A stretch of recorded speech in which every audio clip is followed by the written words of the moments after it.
Bonjour, aujourd'hui nous allons apprendre à réaliser au crochet Steve le poisson. Vous pouvez retrouver le PDF complet dans la barre d'infos en français et en anglais. Pour ce faire, vous aurez besoin d'un crochet, d'une aiguille à laine et d'un marqueur de poing, d'une paire de ciseaux, de fil chenille orange, des yeux, de la feutrine blanche et du fil noir. Commencez par faire 6 mailles serrées dans un cercle magique.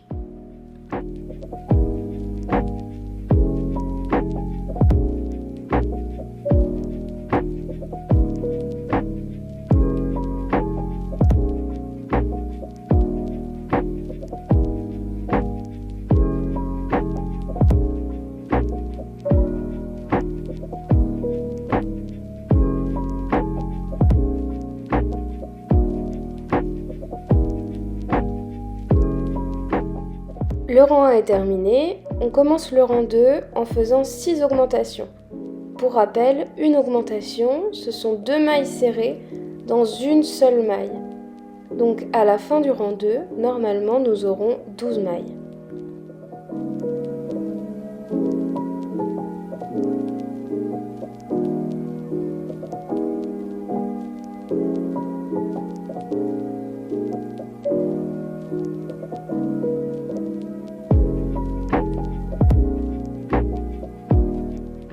Pour le troisième rang, nous allons commencer à utiliser le marqueur de poing. Je fais une première maille serrée, j'insère mon marqueur et je suis ma maille serrée d'une augmentation. Nous allons répéter le schéma maille serrée, augmentation 6 fois pour obtenir 18 mailles à la fin du rang 3.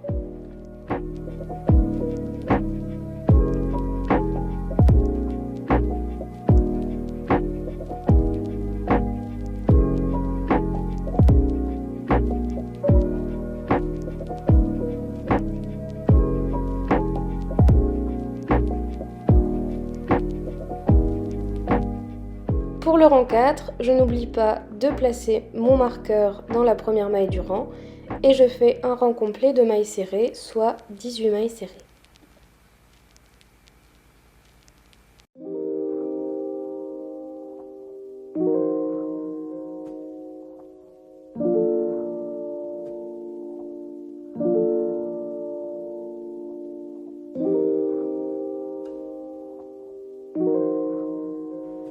Au rang 5, nous reprenons les augmentations. Cette fois-ci, elles seront précédées de 2 mailles serrées. Donc je mets mon marqueur, j'ai fait une maille serrée, une deuxième et une augmentation. Je répète ce schéma encore 5 fois pour obtenir 24 mailles à la fin du rang 5.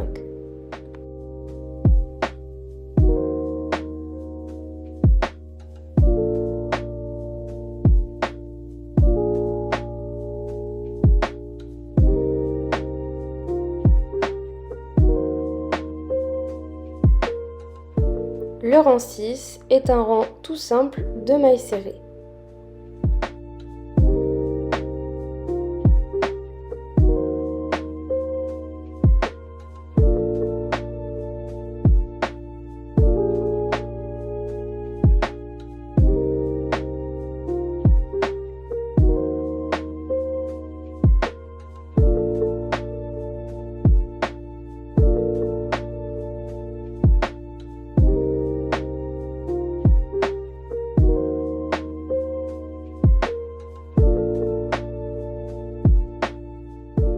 Dans le rang 7, nous allons placer à la fois les bras et les jambes de notre poisson Steve. On commence le rang par 5 mailles serrées. Donc je n'oublie pas de placer mon marqueur et je crochette encore 4 mailles. Donc 3, 4 et 5. Je vais maintenant pouvoir former le bras. Pour ce faire, je fais 14 mailles en l'air.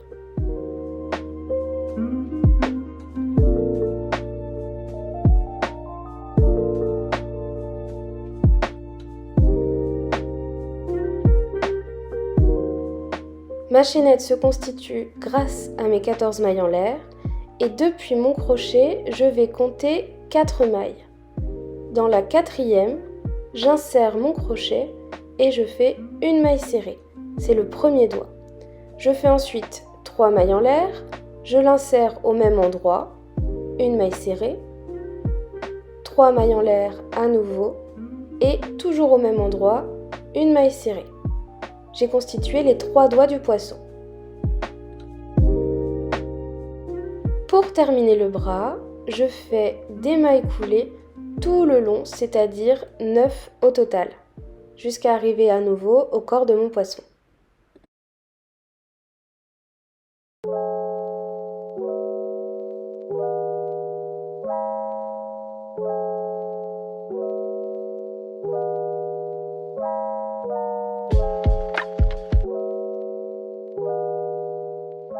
Les mailles coulées sont terminées, je fais maintenant 4 mailles serrées dans le corps du poisson pour arriver ensuite jusqu'à la jambe. 3 et 4 mailles serrées.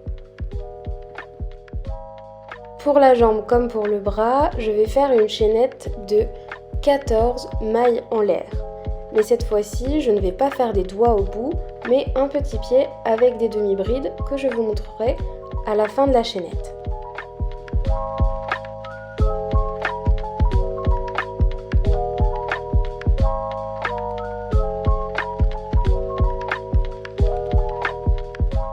Ma chaînette est terminée, je forme le pied avec une demi-bride dans la deuxième maille depuis mon crochet. Regardez bien comme je fais ma demi-bride. J'en fais une autre dans la troisième et une dernière dans la quatrième. Et ensuite, comme pour le bras, je constitue le corps de ma jambe avec des mailles coulées. Cette fois-ci, j'en fais 10 jusqu'à arriver au corps du poisson.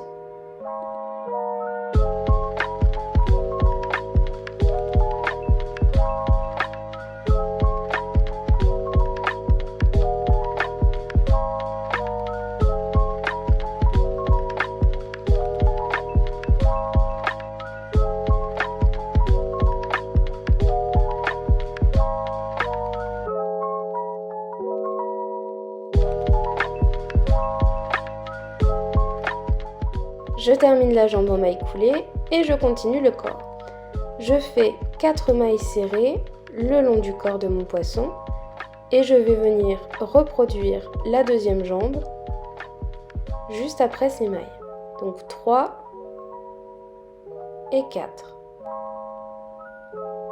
Je fais 14 mailles en l'air, donc je forme ma chaînette, au bout desquelles je formerai mes demi-brides pour à nouveau avoir un petit pied de poisson. La deuxième maille depuis mon crochet, je fais une demi-bride et je passe à travers les 3. Dans la troisième également et dans la quatrième une dernière demi-bride.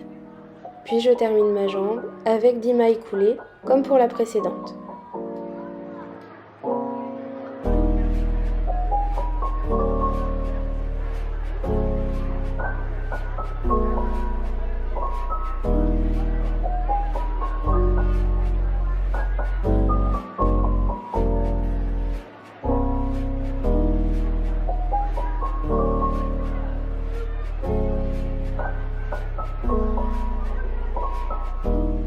Les deux jambes sont terminées, je viens faire à nouveau 4 mailles serrées pour aller jusqu'au bras.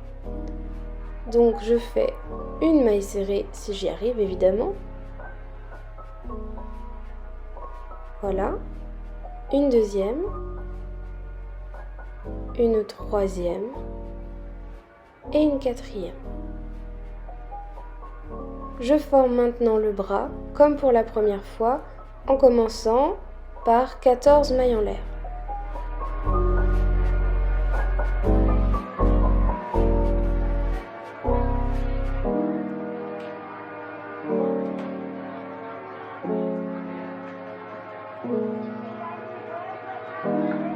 Je compte bien pour trouver la quatrième maille depuis mon crochet dans laquelle je fais une maille serrée. J'ai un premier doigt, 3 mailles en l'air, une maille serrée au même endroit, mon deuxième doigt, 3 mailles en l'air pour former le dernier doigt et je fais une maille serrée. Je termine le bras avec 9 mailles coulées.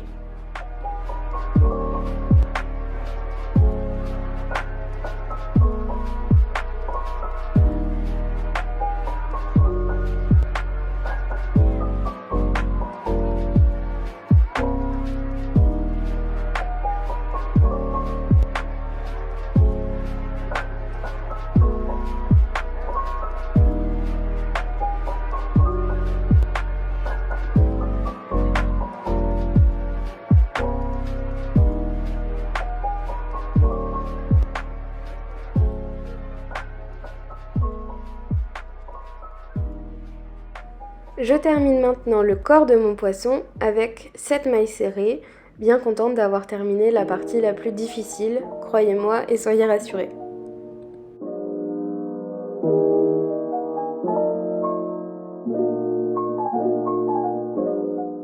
Le rang 8 est un rang de mailles serrées, mais cette fois-ci, il y a une particularité, c'est que je vais devoir plier les membres, donc les 2 bras et les 2 jambes, pour pouvoir passer derrière et maintenir un compte de 24 mailles serrées.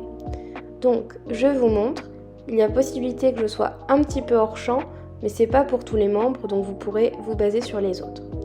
Je fais mes mailles serrées, je plie le bras de cette façon, en vérifiant que j'ai bien pris la dernière juste avant le bras, et je crochette dans la maille serrée qui suit directement. Comme ça, mon bras peut ressortir, déjà, et surtout, je n'ai pas de trou derrière les membres. Je répète cette opération pour tous les membres en continuant mes mailles serrées. Si j'ai un doute, je n'hésite pas à recompter à la fin du rang que j'ai bien 24 mailles.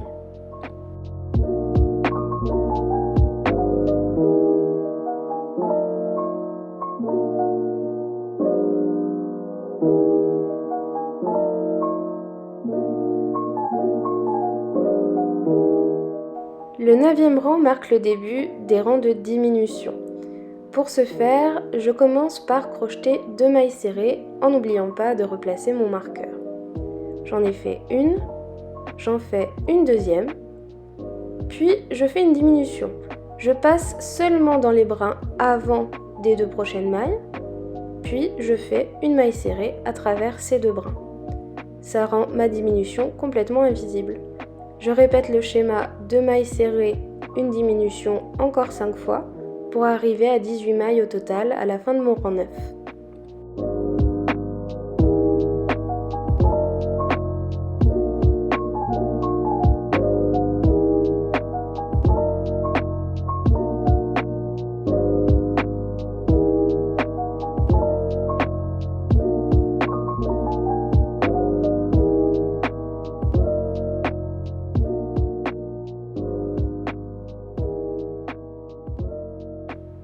Les rangs 10 et 11 seront simplement des rangs de mailles serrées.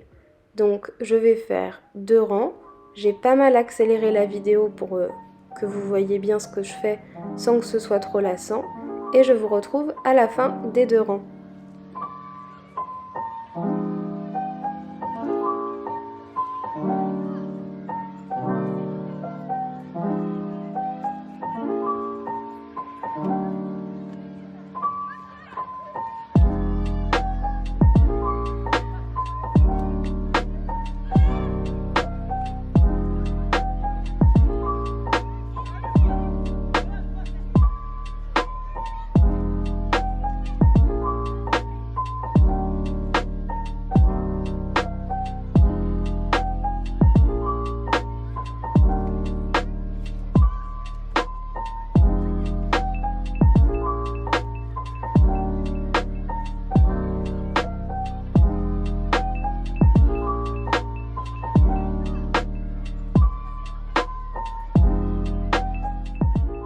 Le rang 11 est terminé, mon poisson commence à être formé. Je vais maintenant me munir de ma feutrine et de mes yeux.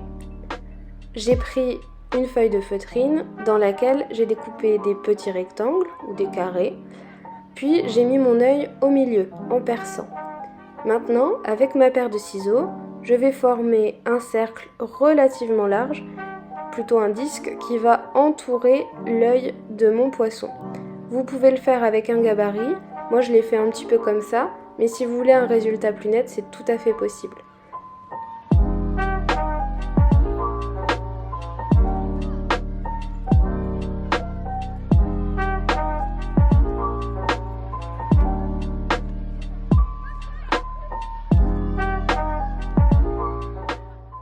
Les yeux sont faits, j'ai tiré du fil pour être sûr de ne pas perdre le compte. Et maintenant, je vais pouvoir les insérer sur mon poisson. Pour ce faire, je compte à l'aide d'une aiguille 4 rangs. Donc là, j'en suis à 3 et 4. Et entre les rangs 4 et 5, je mets mon aiguille face au bras et j'insère mon œil.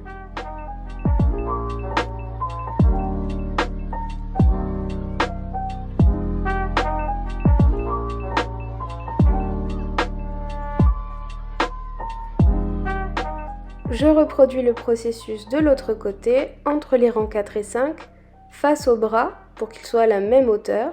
Je vérifie que le résultat me convient. Là, c'est le cas, je le trouve très mignon. Je retourne le poisson et je sécurise avec les petites parties en plastique fournies avec les yeux de sécurité. Les yeux sont faits.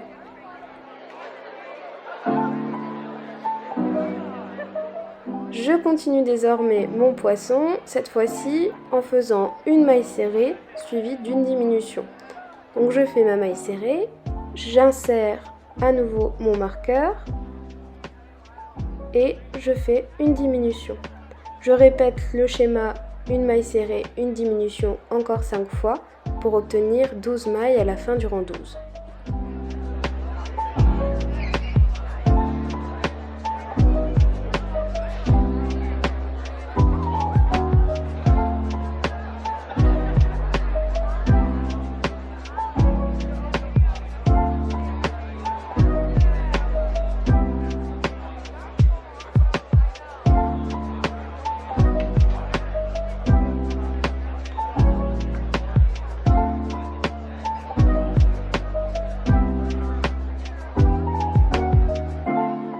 Pour les rangs 13 et 14, vous ferez 2 rangs de mailles serrées, donc 2 fois 12 mailles serrées.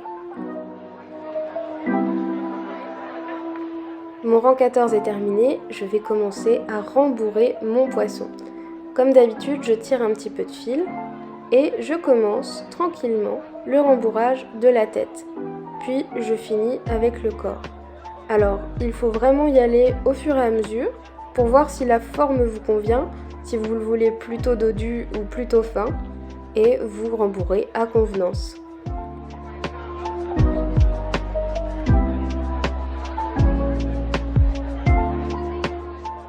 Le rang 15 est le dernier rang du corps du poisson et il est constitué de 6 diminutions. Donc j'enlève mon marqueur et je ne le repositionnerai pas et je fais 6 diminutions pour terminer le corps.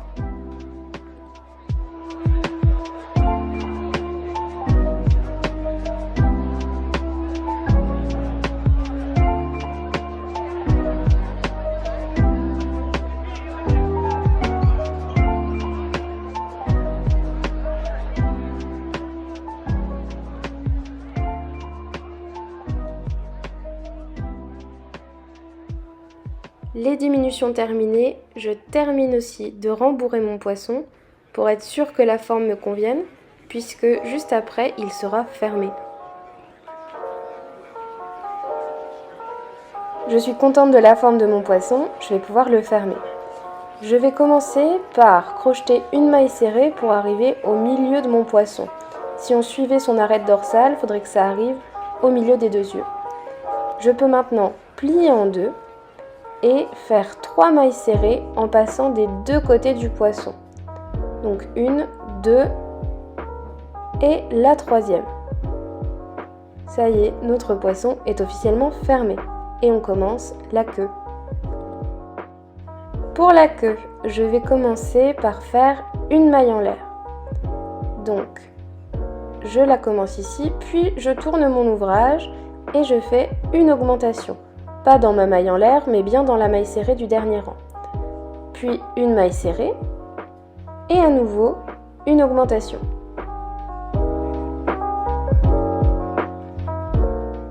Pour le rang 18, je fais une maille en l'air, je tourne et je vais faire 2 augmentations dans les 2 dernières mailles du rang 17. Donc une augmentation,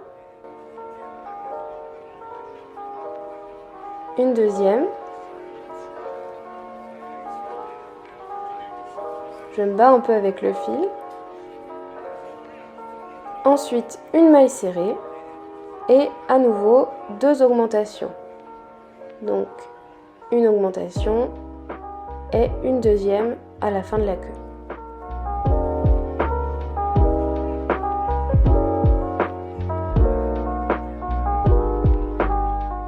Finalement, je fais une maille en l'air, puis une augmentation seulement, suivie de 7 mailles serrées dans la queue. Donc 1, 2, 3, 4, 5, 6 et 7 bientôt.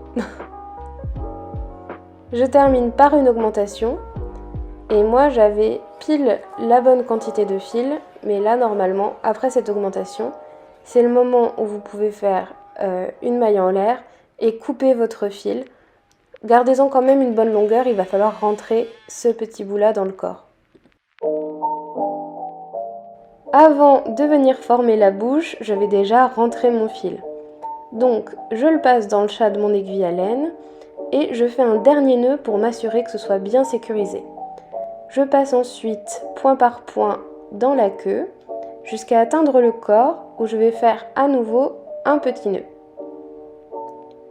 Ensuite, je vais passer ce fil à l'intérieur du corps du poisson et je vais le rentrer. Alors moi, il m'en restait une trop grande longueur, donc coupez-le un petit peu plus court comme ça pour le rentrer plus facilement. Et voilà, le fil est rentré, le poisson est fait, reste plus que la bouche. La bouche de notre poisson a une forme d'accent circonflexe. Pour la former, je prends mon fil de coton, je pique à l'arrière de la tête et je ressors entre les rangs 1 et 2, au milieu entre les deux yeux.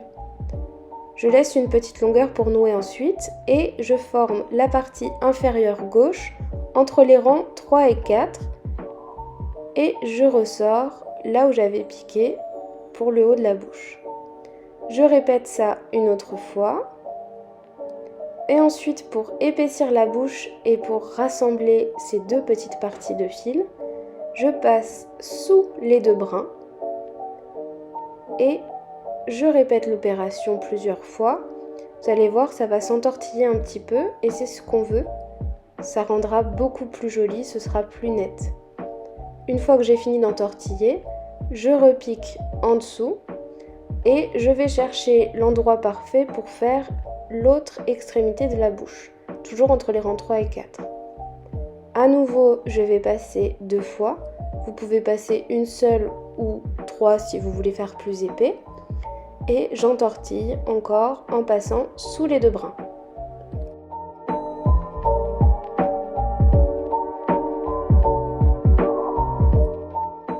Pour rassembler ces deux parties de la bouche, je vais passer sous les deux 2 ou 3 fois pour unifier un petit peu le tout, que ce soit plus joli. Et ensuite, je pique et je ressors exactement à l'endroit où j'étais passée au moment d'insérer mon fil. Et la bouche est formée. Je vais maintenant pouvoir couper un petit peu mon fil et faire au moins un double nœud avec mon fil de coton. J'ai coupé encore un petit peu et avec le chat de mon aiguille à laine, je rentre le fil tranquillement. Je passe sous les autres mailles pour être sûr qu'il soit bien caché et mon poisson est terminé. J'espère que le tutoriel vous a plu et que vous êtes satisfait de votre petit Steve le poisson. Si c'est le cas, n'hésitez pas à me mentionner et je vous dis à très bientôt. Merci.